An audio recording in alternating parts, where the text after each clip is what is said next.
Hi, in this segment, I'm going to be talking to a seller who I've already talked to. We've come up with a price on their home, but when I called the seller on the telephone, I just noticed that there was some hesitancy. So today, my goal is to talk to the seller and find out what's going on. Why is there this feeling of, oh, I'm not quite ready? Because the reality is, if I just barge in and demand to get the listing, it's not going to happen because there's something bothering her. What I want you to watch very closely is I want you to watch how I ask her questions, how I encourage her, how I also offer her options. Because if you're not offering options and you're just demanding, you're not going to get the listing. I also want you to watch how sometimes I speed up my conversation, sometimes I slow it down, and how I also, and this is very important, you have to encourage a seller that is having a hard time with making the emotional decision of selling her home. So enjoy this segment, and I look forward to many more. Thank you. Laura, I'm glad that we're back talking about the sale of your home today, and I know the last time we were together, we talked about price, and we came up with a price for your house, $425,000, and you're actually very comfortable with that. Yeah, I'd love more, but I understand based on the research you did that I'm not going to get more, so I can live with that. So while you can live with it, though, when I talked to you on the phone, you were very hesitant. Because most of my sellers, when they come up with a price that they actually are happy with, they're really excited to move forward. So what's happening for you? What's going on where there seems to be that hesitancy? Part of it is the price. Okay. Honestly, I really would like to have more than that. When we talked a couple years ago, we were talking a whole different thing.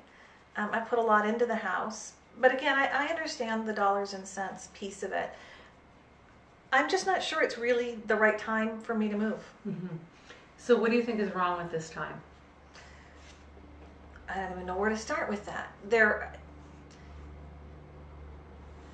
are so many reasons why I'm not quite ready to leave this house. So why don't we talk about a couple of those, the ones that you're comfortable talking about. Okay. What are some of those reasons?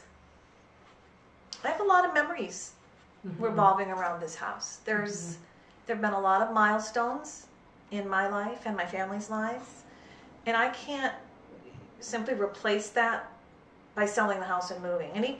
And this is where, again, it veers off from the money. Even if you could get me twice that much, I'm not sure I'm willing to let go of what's happened here for my family at any price. You know, I want to thank you for sharing that, because that's actually not only very honest, but I find that with a lot of clients that it's not about the money. Could be about timing. It could be about personal reasons for you. You really have a strong emotional connection to this house. And even giving you the money, or even if you could get double for this house, the question you have to ask is this really the right time? Right. And what I find with my clients is that oftentimes they just need time to figure that out. It's not something that they can answer in a day or in a week. And one of the things I want to encourage you to do is just take the time. You don't have to make a decision today. I knew when I talked to you on the telephone that there was something that was bothering you. So I'm really glad that you shared that. I also want to share a couple of ideas and options for you, because my clients need options. They need to know, okay, what do I do if I stay in this home? I'm tied to these memories. Okay, you're going to be able to keep that, but you've also mentioned to me that there's another side to this, and that is you really do kind of have to move, because not only is it the best time for you to move, but you feel you're going to be a little closer to work, and that's going to make your life easier. So Laura, one of the options I want you to think about is perhaps the option of putting the house on the market, but allowing yourself time before you have to move. When you sell a home, you are the one that directs that sale. If somebody wants to buy this home, and I think they're going to, you have a lovely home, and I think you're being reasonable about the price, but that's when you get to be strong on maybe how long it's going to take to close. Maybe what you need is a little bit more time. So you can put the home on the market, you can ask for a long closing, and that way you get the best of both worlds. You get the best of, right now with low interest rates, we know there's going to be more buyers out there. We want to have your home competitively priced, which we've decided on a good competitive price, but we also want to inspire interest, and we want to get as many people ready to buy this home as possible. If it's priced well, which we are going to price it well, then you get to state the terms. So one of the options that you do have is to put it on the market and have a much longer closing period. If a buyer is serious, that buyer is going to agree to that. The The other thing you could do is say, you know, I'm just not quite ready, and see how you feel in a month. Reevaluate this whole situation in a month. And what I'd like you to do is maybe take the weekend and give it some thought, because I really think that, you know, when I'm faced with a big decision, and I always encourage my clients, take the time you need to think about it. So Denise, thank you. I am going to take the time this weekend and maybe into next week to think about that. But here's my concern. The information you send me each month talks about now being the time. For me as a seller and for buyers who are out there because of interest rates and because that's the right time in the market. And that's frankly part of the reason that we're even having this discussion is that you've convinced me with that information, now is the time. I don't want to take a weekend or 2 weeks or 3 weeks and have rates go skyrocketing up, which will then force me to drop the price of my home further, and I've got even less money coming out. So I'm struggling with doing anything at all because I'm afraid I'm just going to make that wrong timing choice. And it's just got me landlocked here. Laura, you are absolutely right. You bring up a very good point, and that is that, you know, if you wait, then is it going to create a further issue if rates go way up?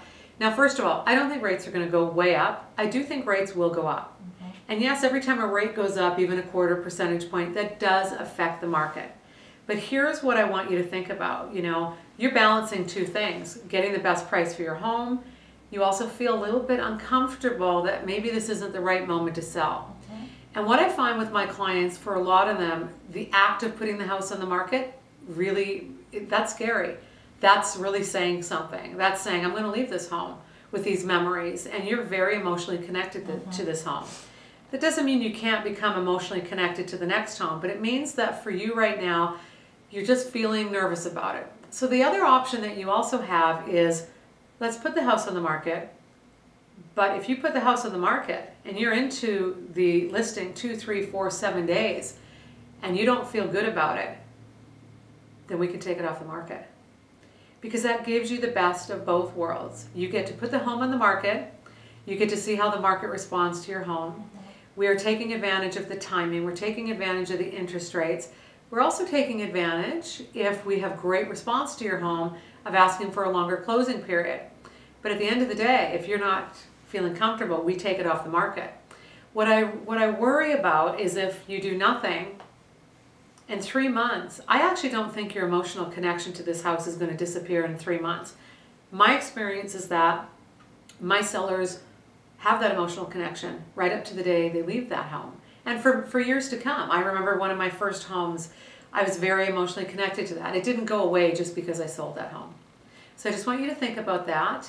And if you don't want to take the weekend because now you're worried about timing, I can list this house for you today, this evening, tomorrow.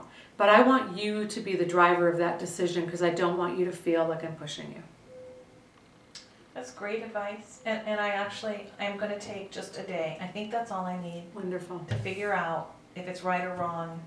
I don't want to drag this out for you. I don't want to drag it out for me. I just need to think a little bit more. I think that's a fantastic idea. I think that's a great decision, Laura.